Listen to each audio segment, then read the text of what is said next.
Happy Friday morning to you. My name is Jerry Miller. Thank you kindly for joining us on the I Love CVille Network and one of our favorite programs, Real Talk, an insider's guide to Central Virginia real estate, powered by the Yes Team Realtors and the Dapper Don himself, Keith Smith, in the house. Judah Wickower, why don't you go to the studio cam and then let's welcome Keith to the program. Good morning, my friend. Good morning. I've really been looking forward to this show all week. You know, no guests, just Keith and Jerry having a cup of coffee. Cheers. And BSing and talking about life and real estate and whatever somebody might chime in. On my way in, I was thinking, not too bad, huh? Marie Bet Cup of Coffee. Yeah, Marie Bet, one of our sponsors. One of our sponsors. Jason and Patrick, you love them. Immensely. I actually sat down and had a cup of coffee with Jason the other day and said he has an open seat anytime across from us, and any topic he wants to talk about, we're on board with it. And your buddy Z is watching right now, There you literally go, Z. watching the program. It's funny. I was walking in here, Z saw me and ran the other direction, so I don't really exactly know what that means. Z, my wife was over at your place of business paying the car insurance for both myself and my wife. Tao Insurance Services, one of the fantastic sponsors of the show, Keith Smith. They are, and I'm a little concerned that Z didn't stop to talk to me, so I got to make sure he still loves me. But so I kind of wanted to talk. He says we look hot. We look hot. Literally just said that in the street. How are you going to handle that right there? I can handle it. He is kind of cute. See. All right, show's yours, Keith. What are you thinking, my friend? I have no idea. Am I supposed to be thinking about something? No. On the way in today, I was thinking, what am I going to talk about today? And, one of the things that we have in our busy lives and world and this 24-hour news stuff, and it's so much negativity out there, I kind of bopped into my head is, have I told you lately, ... right? We're kind of, when I was at Marie Bet getting our coffee to bring it on over here, I just said, hey, have I told you lately, thank you for what you're doing? Yeah. Right? Not, hey, my coffee's too hot, it's too cold, you're too fast, you're too slow. And the young lady just lit up with a smile and said, thank you for saying that. So, Judah, have I told you lately, thank you for everything that you do? Judah Wickower, director of the program. Go to the studio cam and wave your hand over there so people can see you in that show. There, Judah Wickower. There you see Judah right there. There you go. Have I told you lately, thank you for what you do? Because, if it wasn't for you and I batting around this idea, I wouldn't be sitting here and having the opportunity to do what I love the most. I was telling somebody the other day, please don't ask me to write something, but you put that in front of me, I'll talk all day long. You excel in this setting. Well, we have obvious dynamic and chemistry, and our passions certainly align. You are on the cutting edge, and I'm going to embarrass you a little bit. You're on the cutting edge on a number of different fronts of trying to remedy what is a housing crunch in Charlottesville and Central Virginia, whether it's through the land trust, whether through the boards that you volunteer upon, whether it's through the West Coast trip that you're about to take, which we're going to spotlight. A lot on your plate right now. And we'll slide this back a little bit here. Keep talking to us there, Keith. See, I'm still learning. Doing a great job. There you go. Yeah, so a lot to unpack there. We've said about this a couple of times on the show. I have a bit of a volaholic problem, but my wife and I are at a place in the world, in our lives, that we can give back, and this is really important to us to give back. And we can give back with money, but to me, giving back time or giving time is something more, in my opinion, more valuable than money. We always can make more money. We can never make more time. Absolutely. So our most precious commodity. Absolutely.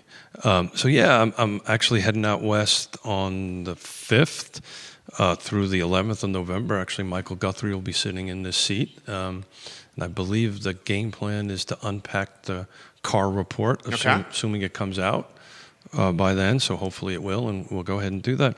But so what I'm doing on that trip is I'm part of a national cohort. And I was... the city was gracious enough about a year ago to ask if I could sit on it. And we're focusing on auxiliary dwelling units, which we talk a lot about on the show, and we talk about a lot of it as a potential solution to the housing crisis. And the other thing we're going to talk a little bit about is the two things that Oregon has done and the city of Minneapolis has done, where they have taken their single-family zoning and allowed up to 4 residential units per single dwelling, single residential lot. So I've got, we've talked about Robert Liberty a bunch of times, and we're going to probably chat a little bit about Neil's article here, but I've totally stole Robert's silver buckshot. Yeah. So I've got meetings set up with the city managers and elected officials, and going to figure out how we can take some of that magic or some of the positives and negatives that they're learning out there and bring them over here and share whoever will listen to me what I've learned. So we're going to follow trends in Bend, Oregon, and Minneapolis, Minnesota, and see how they could be potentially leveraged and parlayed to Charlottesville and Central Virginia. We're going to do, in the words of my friend Keith Smith, a deep dive into Neil Williamson's report on the Free Enterprise Forum. Well, I don't think we'll do Neil any justice by a deep dive. So. We want you here, Neil. Oh, yeah. You know? But how about we start with some of the things that we're seeing with Ben and ADUs? Very intriguing. Yeah, so it's not necessarily Ben; it's all of the state of Oregon, right? So they've adopted this whole statewide ordinance, and we talk about deep dive, but at a very high level, it's working. They are increasing the affordable housing stock. Now, what Oregon and Portland has done, and I've had this discussion with some of the candidates that will be running for the city of Charlottesville, and they were very much so interested in it. The way Oregon has worked through, and Portland in particular, has worked through maybe some challenges with Airbnbs, right? We've had this discussion before, is they offer a pretty substantial tax incentive. So if you would, they don't say you can't have an Airbnb, but if you should do long-term affordable housing, I believe it's a $15,000 tax incentive.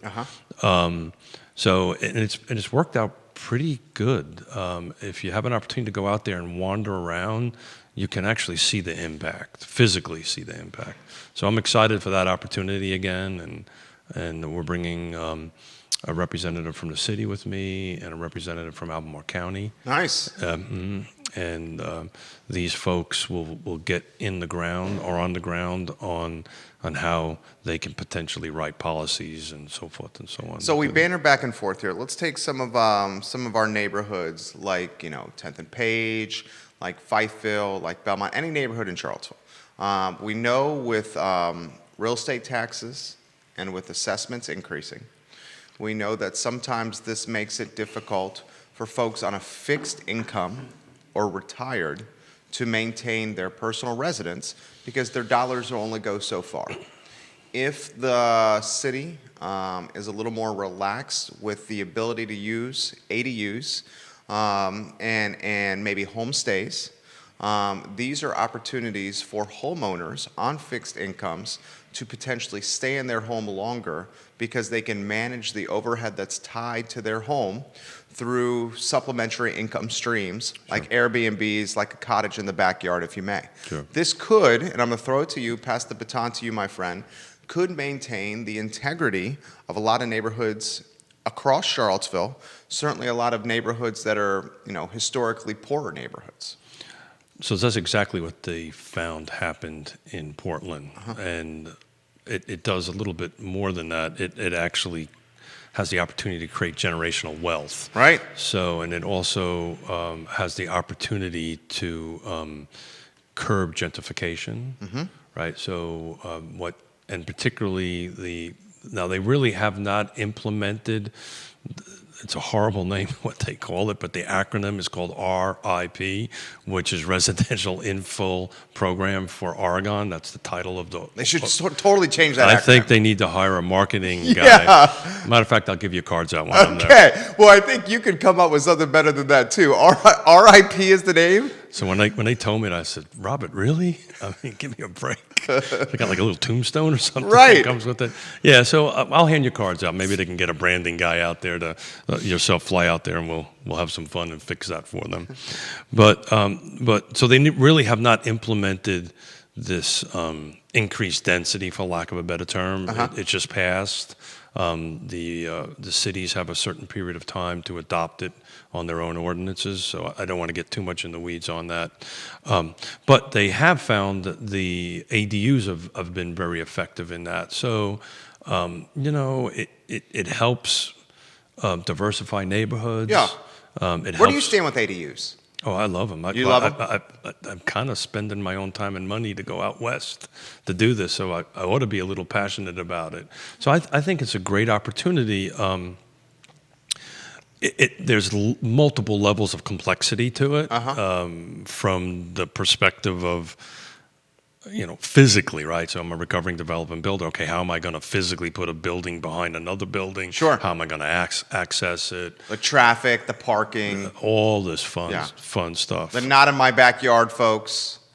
Yeah, well, so currently there is on the books an ordinance in the city of Charlottesville. I mean, you have certain boxes that you can check, and you can legally put an ADU in there. But in my opinion, it needs to be, and this is the reason we're bringing city folks and Albemarle County folks out there, needs to be, we need to learn best practices from other jurisdictions and kind of incorporate that into ours. That's kind of what my goal and vision is on it.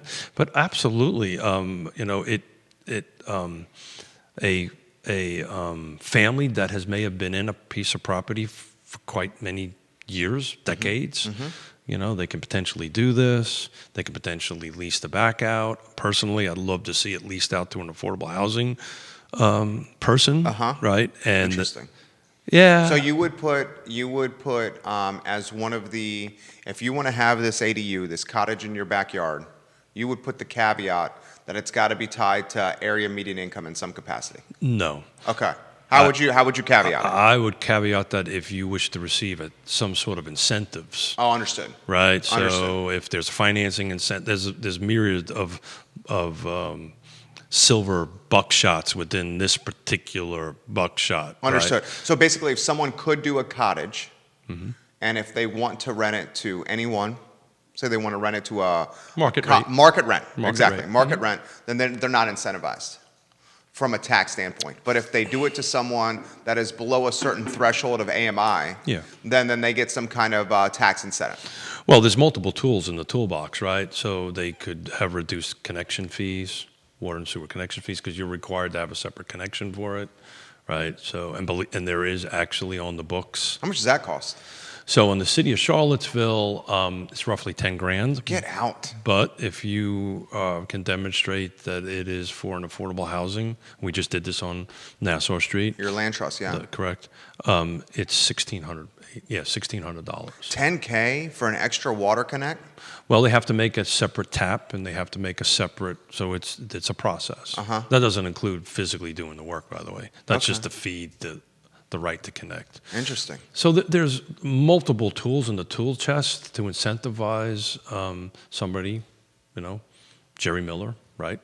I want to, even if you want to turn around and buy something in Belmont that is, let's say, market rate, and you really want to give back to the community, and you go through this process, you can receive certain, my proposal would be, is to receive certain incentives, reduced connection fees, some sort of potential financing assistance, because these things are typically difficult to finance, and then some sort of tax incentive, some combination there of that to it would be helpful to kind of help diversify a particular neighborhood, in my opinion. So you mentioned Nassau, and what I'm so excited about that is a little bit different than ADUs, but we were able to diversify a neighborhood. We have multiple incomes in this neighborhood.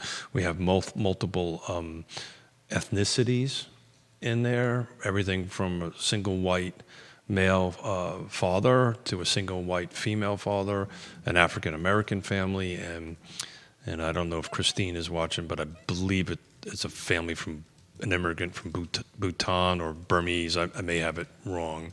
But their ranges are between 60 and 80% AMI. So, and they have no electric bill. Throw this to you. When the ADUs, and we have some commentary coming in, Sure. Ray Cadell has this to say. First Hey, he Ray. says, if you get waited on in the morning at Marie Bette by Victoria Clement, she's crazy talented and a brand new cool cat. He also says, I'm a huge fan of ADUs. I think the short stay Airbnb type model is a very different animal and needs to be looked at in its own way. Zoning protections need to be in place to protect existing property owners. Ray, I'm glad you brought that up, is one thing I wanted to throw to you.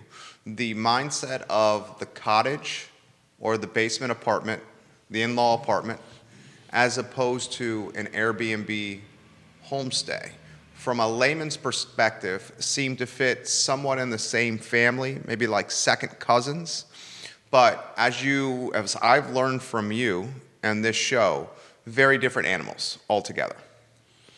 So I'm going to ask you to try to clarify that question. Sure. Are we trying to determine because there's such an animal as internal ADUs and external ADUs, right? So you could conceivably take a basement apartment and turn it into an auxiliary dwelling unit, right? Or you can have a detached cottage not attached to the home. Correct. So there's multiple versions of that qualifies. So it's auxiliary dwelling units. So right. You are putting a second dwelling on a lot that's supposedly designed or zoned for one dwelling, right? Right. So where Oregon has took this to the next level, they said, okay, so you can do one and one, right? You can do one main unit and one auxiliary dwelling unit, internal or external.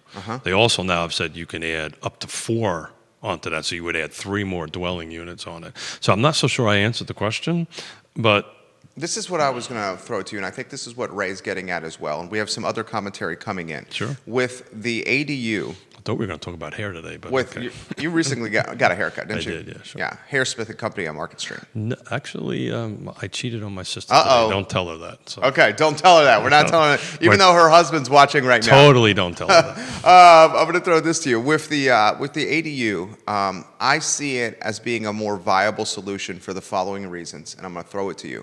With the ADU, you're going to have a longer-term tenant in place. And the longer-term tenant is going to be potentially on a lease. And this longer-term tenant is going to have more care in the property, be more considerate of neighborhood, as opposed to, say, like the homestay or the Airbnb model, which is someone that's there for a very short, fixed period of time, oftentimes coming here for some kind of celebration, no true connection to the neighborhood, and potentially not as committed to the long-term success of that property or the neighborhood itself. So you've just outlined what most opponents or folks that are most concerned about ADUs. Okay. You literally just outlined it. Because an auxiliary dwelling unit is just a dwelling unit. It is not defined as it must be A, B, C, D, or an E. Okay. So it is just a dwelling unit. And you, like any other dwelling unit currently, you can rent it out, right? You could potentially sell it. It would have to be condoized. And Interesting. Right? So it's not... I hadn't thought about that. Yeah, so it's not... How would that work? Say that again now? How would someone sell... Oh, yeah. That is deep in the weeds, because you'd have to create a condo setup. It kind of just... let's just kind of get off of that. Okay. But I want you to understand, and potentially the other folks listening to it, it's not germane to who's in it and the use of it. So so there's a dwelling, and then there's a use. That's how zoning is kind of broken up a little bit, right? So the fact that it's a dwelling unit, so this is an independent dwelling unit, it's internal, attached, detached. So the folks that are concerned about auxiliary dwelling units, and I believe it's a legitimate concern, is that it will not diversify neighborhoods, right? So it will not diversify income. And that is why Portland said, look, we will allow you to do this dwelling unit, right? But if you make a commitment to affordable housing or long-term rental or whatever, we will give you these incentives. That makes perfect sense. Okay. Yeah. So it's important to understand that they're two different issues. Yeah. Does that make sense? That makes perfect sense. With the ADU, where are we seeing this in progress potentially in the city of Charlottesville? I mean, are we seeing, and Michael Plecker makes this, and we're not going to go down the road too deep. It is a fair comment. He says for Charlottesville to implement the kind of ideas that Keith is talking about, which are good, we need a council that is willing to consider these options. So sidestepping the political piece and moving toward this side, where do we see Charlottesville from a macro standpoint of being receptive to ideas like this? Well, the short answer is they are, because otherwise they would not have created this cohort or asked me to be on this cohort. Charlottesville is funding its Charlottesville member to go out there, so they see this, and the reality of it is, I believe November 5th. That's why we have elections, right? Get engaged, listen to the people that are running.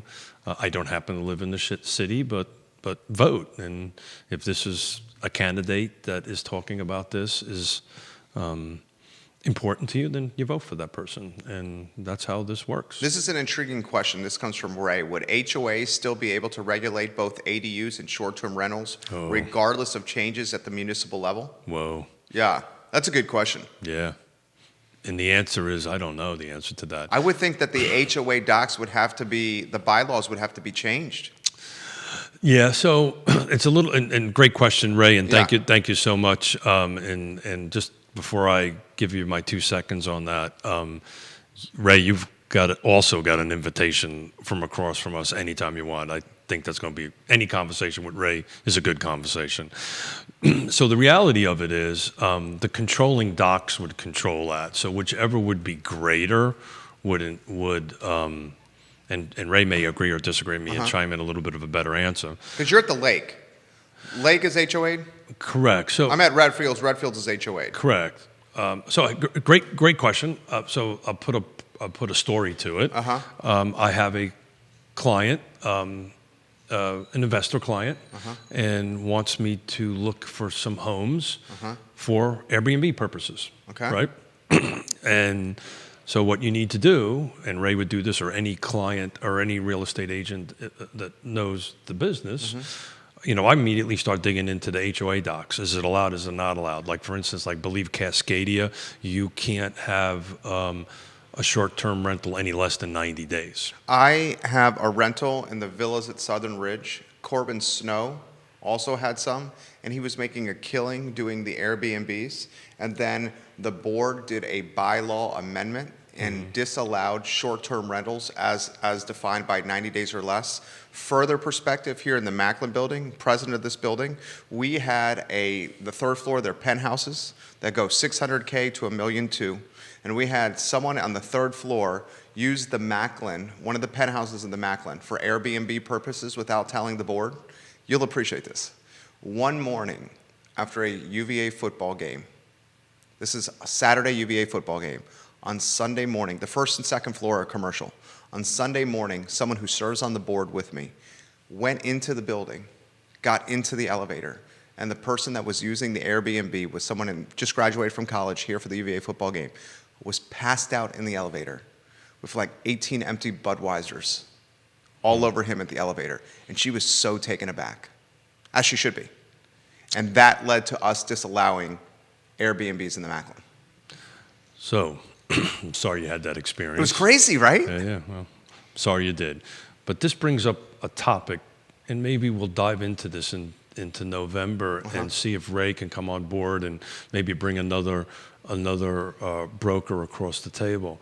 It'd be a really good show to talk about homeowners associations and how that works. But in a nutshell, and I personally have written a dozen homeowners associations for projects that I built myself. At the lake? No, around. Okay.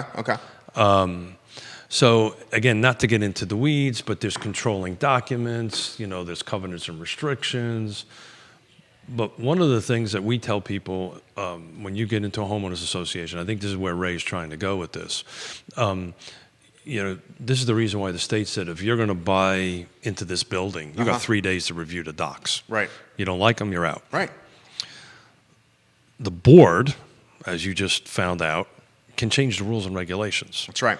So in certain levels, I tell folks when you buy in a homeowners association, think of it as a government. Yeah. Think of it as a Charlottesville. So what happens, particularly, let's say Lake Monticello, if the county says, hey, Airbnbs are allowed or whatever is allowed, but the rules and regulations of Lake Monticello, which I happen to know, says they're not, then the more restrictive is what is the law. Sure. And interesting, taking a That's step a deep further. subject, bro. That is a deep subject. And I've had to learn a lot about this firsthand. Yeah. And in relation to here, the bylaws, and they cannot be amended. This particular aspect of the laws say we need 80% owner approval for anything to happen. Sure. I own 42% of the building. Sure. You got it, yeah. Henceforth, the reason why you get if I'm going to buy in this building, I get 3 days. So I'm going to look at this and go, whoa, Jerry has a controlling interest in the building.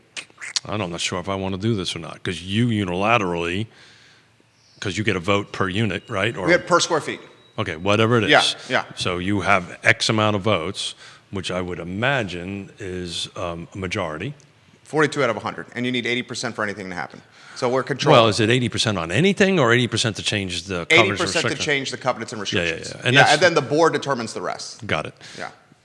Correct. So let's say you want to repaint the building, right? That's not more than likely not a bylaws or covenants or restrictions change. It's a board decision. A board decision. Yeah, we're going through that. Got it. A good example would be special assessment. Correct. And again, we're getting way in the weeds on HOAs. I love talking to you. Yeah. I love talking to you. Now I have to ask why. I learned from you. Oh, really? And Neil's watching the program right now. We should give Neil some props. Hey, brother. Neil, How you doing, man? Neil, we have a free enterprise forum article right here. We do. I just want to wrap that up real quick. Again, maybe I see a show of somebody like Ray and maybe bring in an attorney or something like that. Because this is really, most folks don't quite understand what HOAs and condo associations and the impact they have on their individual lives. So that'd be a great conversation to have. Again, this is a real estate show. That's when you want to get a trusted advisor. Again, the millennials we've been talking about, they'll put this down and please explain to me what a homeowners association is. So to give a shout out to Neil. Yeah. Neil has, anything he's ever written, I walked away going, Made you think. Made me think. I always get a little bit of extra education out of it, even if we're talking about the same subject. So this particular article, and he did this on the 22nd of this month. This talks a little bit about some of the stuff I'm involved in at the Regional Housing Summit, right? The Regional Housing Partnership, which I'm the chair of. So, I was kind of excited to see talking and writing a little bit about some of this coverage. Well, not so much that, but it means that somebody of the quality and the caliber of Neil is listening, which is huge. So that means personally a lot to me. Free enterprise forum. Neil, have I told you lately? I appreciate everything you do. That's one of the themes of the show, Neil, if you're just tuning in. Have I told you lately? And he has 4 ideas for improving housing affordability in Charlottesville and Central Virginia. I'm going to throw the 4 to you. Okay? 1, increasing supply. I think that's a straightforward one. 2, this one requires a little more insight from professionals. Green taping projects. 3, leveraging innovative financing. And 4, local tax increment financing. 4 ways to drive affordability with our housing stock in Charlottesville and Central Virginia. Anywhere you want to go. So we've been talking about these 4 pillars, for lack of a better term, for quite some time. Yes. And it's finally getting a little bit of traction. But you know, you kind of brushed over increasing supply, but that is a real 10-ton elephant in the room. It has a lot of political overtones to it. People very clearly on two sides of that particular issue. Oh, yeah. The yes in my backyard versus the no in my backyard. Yeah. So there's actually a new movement, for lack of a better term, called YIMBYs. Right. Right? And actually, when I go out to Portland, I'm going to be meeting with both sides of this particular issue. One is the NIMBY group, and one is the YIMBY group, to talk about, you know, what their opinions were and how they actually came together, believe it or not, to focus us to focus on these ADUs and increasing the density. But so you know, we talk about this all the time. The best way to Anthony Harrow. He runs the, I forgot the actual name of his nonprofit, but it's the Homeless Consortium nonprofit. Uh-huh. And he and I had a cup of coffee the other day, and he says, you know, the best way to fix homeless is put them in houses. Well, you know, increasing supply is a market force thing. It will impact everything across the board. Do we need rules and regulations to help have that? Absolutely. But you know, again, I don't want to dance over it, but Sure. that's a big issue. Green taping happens to be something a little bit near and dear to my heart because red tape, intentional or otherwise, is extremely expensive, slows projects down. We've experienced that on Nassau Street. You know, And even keeps entrepreneurs from getting in the game, from even trying. Yeah, so I will say this in front of 253,000 people. Yeah.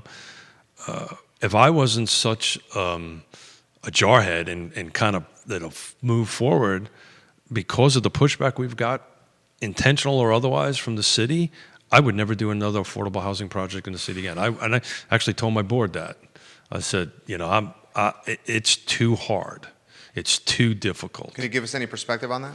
Yeah. So, you know, it's, again, it's important. This is not EEE. We didn't win. Yeah, you know, you're not hating. Not Yeah. hating. Yeah. It's just a fact of life. Yeah. And we've had it before. A lot of this is a lack of institutional memory, a little bit of turnover. In my opinion, they don't have enough staff and not get paid enough. And I'll keep on saying that. Not enough staff, not getting paid enough. Sure. And therefore your changeover is going up. But, you know, for instance, again, not pointing fingers, but we're, you know, we talked about this earlier, that there is a discount. There is a water and sewer connection fee discount, $10,000 to $1,600. $1,600. That's quite a discount. It is, but there was not. There's an ordinance in place. There's a law. There's a rule in place, but there was no mechanism to actually deliver it. So when I went to show up with our application and our checks, they go, you know, they didn't know what to do with it. So thankfully, I have a bit of institutional memory, and I reached out to some folks that have done this in the past, figured out what that system was, and then brought it back to the city and said, hey guys, how about this? That cost us about a month. Now, It almost cost you some contracts. it's more than that. And I don't know if Greg Slater is watching it, but Greg Slater. Someone get Greg Slater in the mix here. Jessica Russo is watching here. There She's you from go. Ness. Hey, Get Greg Slater in the mix. Hopefully he's making a sale. But I get a phone call every morning from him. When are we closing? Because the way we split this up is I'm working the field end of it, he's working the sales end of it. And, you know, these people, frankly, if we don't wrap them up in time, they'll be homeless, literally homeless. So we're diligently working, and it's, to me, again, I cannot overstate, that it's not negative or whatever. It's just they need some help to get there, and hopefully we'll get there. Maybe this election might help that a little bit. I know a couple of the candidates are pretty passionate about this, so hopefully they'll provide some leadership and move that ball forward. But it's, you know, I got a little bit of gray hair in this process. This is an interesting metric from Neil's article, and I'm going to throw it to you. One of the tenets he has for increasing affordable housing and real estate in the ownership and rental markets across Charlottesville and Central Virginia? A, increasing supply. B, green taping projects, which Keith is talking about. C, leveraging innovative financing. D, local tax increment financing. One of the metrics he has in increasing supply, I'm going to throw this to you. This startled me. Neil, thank you for putting this out there. Listen to this, everybody. In Albemarle County, the current county policy limits new residential projects to less than 5% of the land mass of Albemarle County. I'm going to stop talking and let the pro talk on that. Less than 5%, Keith. Well, so if you want to increase, I'm not a smart guy. You want to increase, I'm really not. If you want to increase supply and you're restricted only by 5%, Right. The math just doesn't work. Doesn't work. But again, I know all the county supervisors I know personally, and they're working hard at this. They hired Stacy, right? Stacy Pepia. We're actually, when I'm done with this, I'm doing a stakeholders meeting in the county office to talk about this very subject. So it's recognized, but it's government. It takes time to get through this process. So I don't want to point fingers. This We're show not is pointing never fingers. about Yeah, that. that's not. But Two guys having coffee. yeah. I thought you said we're going to have gin in this. We can. Oh. It's over there. Can I think my 12 o'clock might go a little sideways. Can I throw an example that I've been following closely? Sure. This example, I follow, like you follow it much closer than I do, a lot of development in real estate.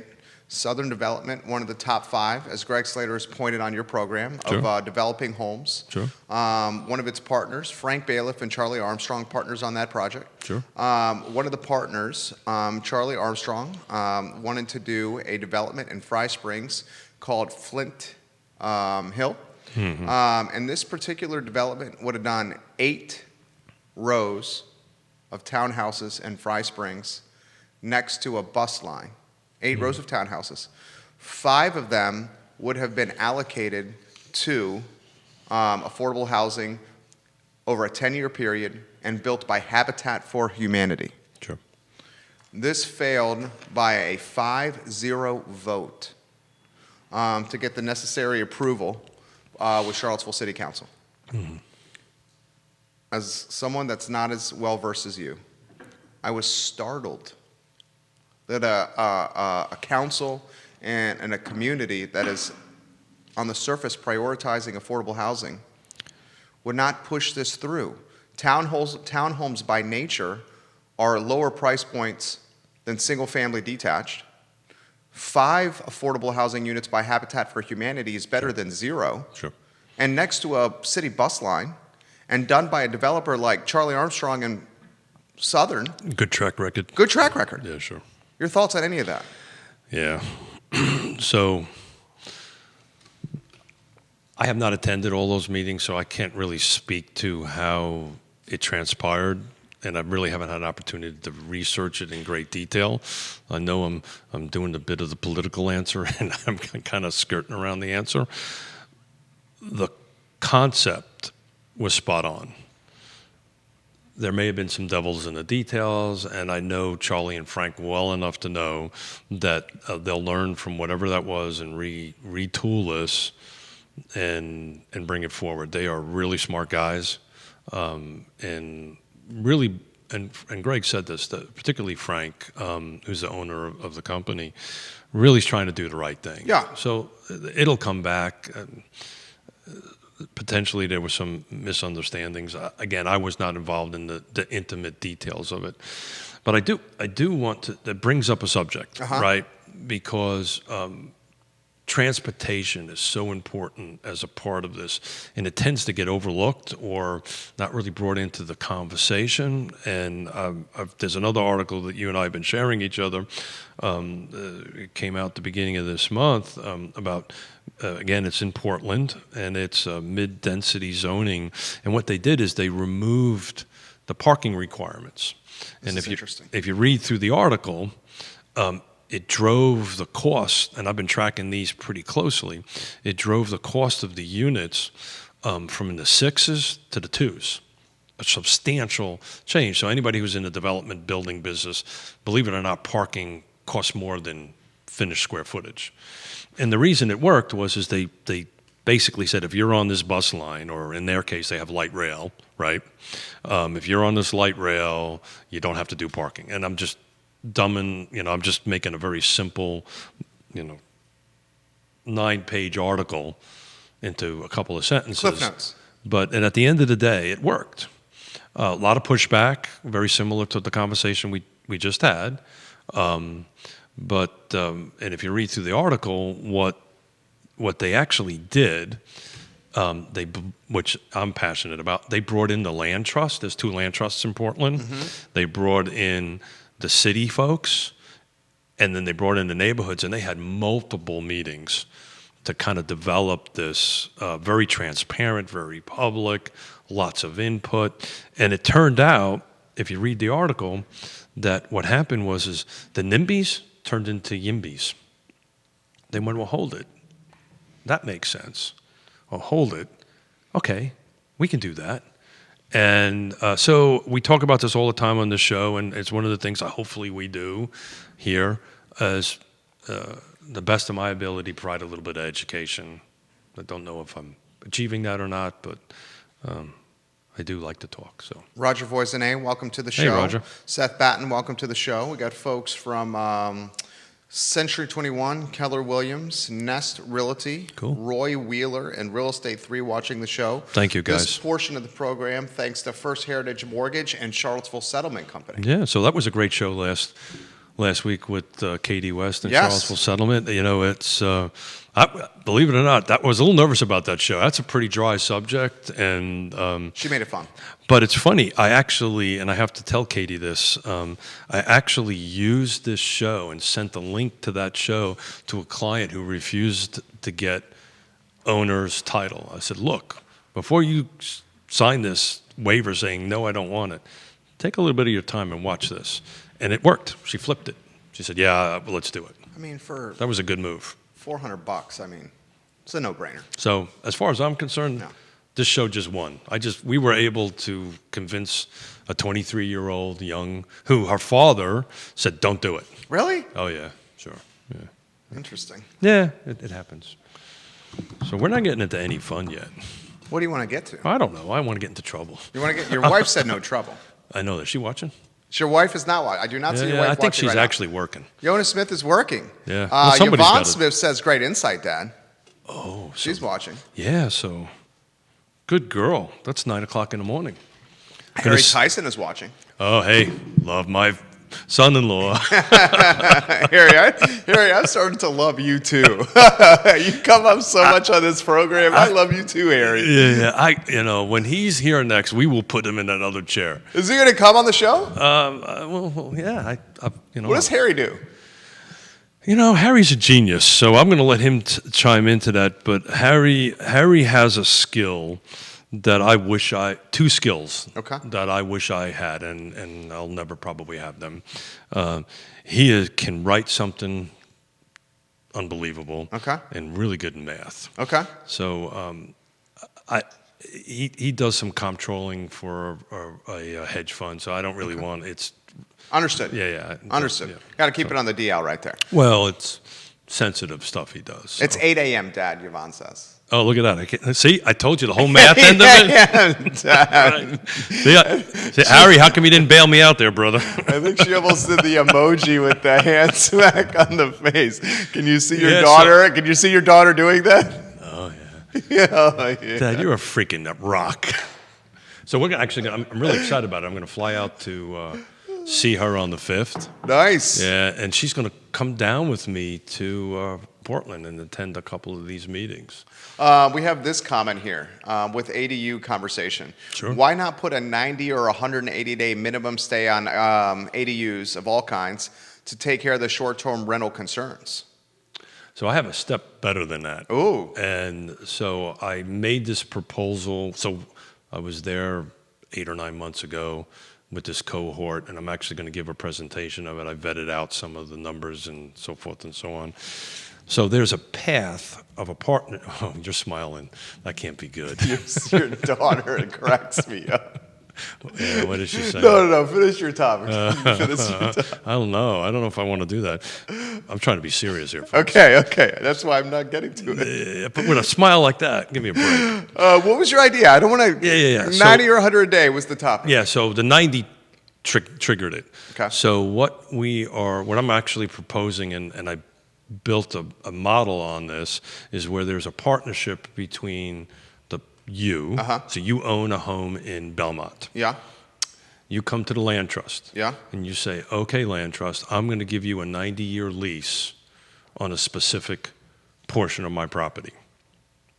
The land trust builds the ADU. The land trust guarantees that it'll be leased out for 90 years to an affordable housing tenant. Oh yeah, we've got people in Seattle, Portland, and LA begging for this. I don't want to sound like it's about me, but they're like, dude, you need to talk. That was the California. Yeah, I like it. Dude, we need to do this. So we're giving a presentation on, or I am anyway. So, but that's what they do. So it locks it in. The part of the model is you get these incentives we're talking about. Because one of the struggles and one of the things they found in the ADUs, particularly in Portland, is if you, and you know this because you are a landlord. Yeah. If you've never been a landlord before. Yeah. It's extremely difficult. Yeah. So what they have found, and this was my idea when we were having this conversation, we were talking about negatives of it, that what has happened is some folks would go out and borrow money to build an ADU, and they would lend it to their cousin. Excuse me, they would rent it to their cousin, and their cousin doesn't pay them. And then they get foreclosed on. So you have a house that's been in the family for generations. Right, you go to the First Bank of Keith. Keith gives you $100,000. You build a house. Judah is your cousin or nephew or family member or anybody in particular. And he leverages, I'm family, I'm not going to pay you in full. Or it's a regular tenant and they don't pay. Yeah. So one of the things that makes the land trust work, this model that I created, is we also provide. This land trust will also provide property management services. Interesting. Right. So you're vetting. We're managing. We will vet it. We'll manage it. We'll put the land trust will put the people in it. We'll guarantee it that it's affordable for 90 years. Does the homeowner get trickle income, or is it just the upfront incentives? So you looked at my spreadsheets. I would expect as the homeowner to get some money. So the math would work that you would get some incentive upfront, Yep. plus a percentage of the split of the rent. That seems like a no-brainer. Yeah. And everybody that I've painted this model to on the West Coast in particular, the East Coast folks didn't seem to be too interested in it. We're very much so interested. So we're going to spend a bunch of time when I'm there doing that. So I got to know what Yvonne said. You smiled. Yvonne is just saying, "Oh, Dad, oh, Dad." This is one thing I'm going to throw to you here. This is a question that has come in about the Belmont neighborhood. Sure. Don't you need $800,000 to $1 million to buy a house in Belmont, fix it up, and then build a dwelling? I don't think you need quite that much. I mean, you're probably entering in that neighborhood at close to $500,000, depending on the quality of the house. But then whoever that was not far off to add the ADU. How much is an ADU, do you think? Rough estimate. I guess it depends on size, et cetera, et cetera. Well, so say $100K. No, much more than that, actually. Really? Yeah. So that's one of the cohort concerns is the cost of construction. So the reality of it is, right, if I'm still building a kitchen, I'm still building a bath, I'm putting heating and cooling, so the high dollar items are still in there, so your cost per square foot is considerably high. So that is why this land trust model works that I've been proposing, because we're able to build things a little bit cheaper. Right. Because of your nonprofit status, if you may. That's the model that we have. Yeah. Right. So, and it works well. And then to add a little bit to that, there's actually a buyback incentive from you that over a course of period of time. So over a course of period of time, the homeowner can buy back the ADU from the land trust. Sure. And still maintain the ownership of the land. Correct. We just negotiate our way out of it. That sounds like a brilliant model. Well, Why this makes sense to me is you leverage the nonprofit status Sure. to get things, cost of goods, get stuff through the city that a private person cannot get. You get the tax incentives up front. Sure. You don't have the headaches of being a property manager, Sure. the headaches of negotiating leases and vetting tenants. Sure. That is a no-brainer. So Portland's been pretty excited about this idea, so we're going to spend a little bit of time with their city folks. What is the specs of an ADU, do you think? A good, solid ADU? Square foot, costs, price man. per month that you can get in rent? We need about 2, 3, 4 hours to talk about that. Really? Yeah, it's About Cliff Notes.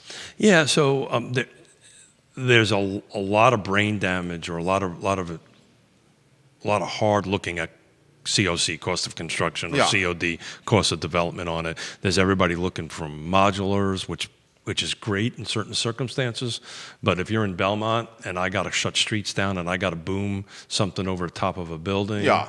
the crane And a modular is not going to work on like a North Downtown. it is not. No. A North Downtown, those folks are going to be so picky that they're going to need something that's going to match the integrity and character of the neighborhood. Sure. As opposed to a modular. Sure. I just helped a couple sell a house on buy a house, on Druid. It was really neat because it Good had street. Right next to the park. Yeah. Young couple, millennials, freaking awesome people. But it had on the back of it a 24 by 18 block structure, water and sewer to it. It was really neat, and I'm helping them convert that into an ADU on an alleyway.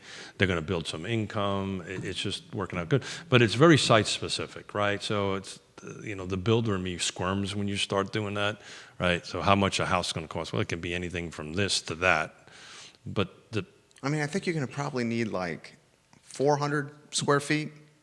So it's all over the map. You can really do a really neat, and that's ADU for 400 to 500 square feet. Yeah. Freaking awesome one. Right. For 800 to 1,000. Well, that's a big one. Yeah, but when we go to Portland and this team, we're going to be actually touring units. And when I was there last, I found that was super helpful because I'm a visual guy. Yeah. Right. Yeah. And on it. But yeah, and you can rent them between $1,000, $1,500. I mean, I would think of James Watson, Hey, James. brother-in-law, Belmont House alone. Oh, by the way, James is going to be working from home from now on. Congratulations, James. Nice, James. So he's going to be one that's going to sit across from us. I love that, James. I'm a big fan of James.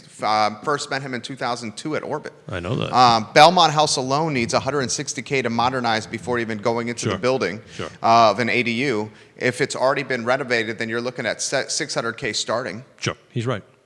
No, whoever that is not that far off the mark. You're between wide range, 4 to 6 to buy, right? Assuming 6, it's Finished. totally up to spot spot on. And then another, I'd budget $1.50 for the ADU. Yeah. Dang. Yeah, it's not cheap, bro. Your return on investment. This is the businessman in me. Yeah. Your ROI on $150K up front. Yeah. That's a long cycle till you're back in the black. So again, this is why the Portland team is so excited about Your model. my model. Because of the nonprofit leverage. It brings what we've been talking about on this show with the RHP and everything about the 4 pillars, right? We're going to have local government, so the local government's going to chime in. We're going to have the nonprofit, which is the land trust. We're going to have some private sectors in it, which is you, right? Yeah. The owner of it. Yeah. And then the end of it would be the end user, right? We're going to bring in the affordable housing tenant. And one of the reasons I'm excited about that is it's going to be focusing more on rents, right? Rents are going through the roof. I'm an ownership guy. That's what I do for a living. Yeah. But I'm pretty excited about it. You sent me some. I learned from you. I love this. I genuinely mean this. Yeah. I love this show. Well, I'm yeah, man. The real estate guy loves yeah, the show. Yeah. This is one of the articles you just passed on. Sure. Taking an existing single family and being able to convert it to 2, 3, or 4 units. Yeah. That intrigues the hell out of me. Yeah. As a businessman. So to me, I apologize, guys. I thought I shut my hearing aids off. To me, I think that's a game changer, and on so many levels, it just makes sense. That being said, I'm spending an extra 2 days in Portland after everybody else leaves to focus with folks, the legal folks. I've got meetings with real estate agents there. I have meetings with builders and contractors and developers and the city managers to say, okay, tell me the downside to this.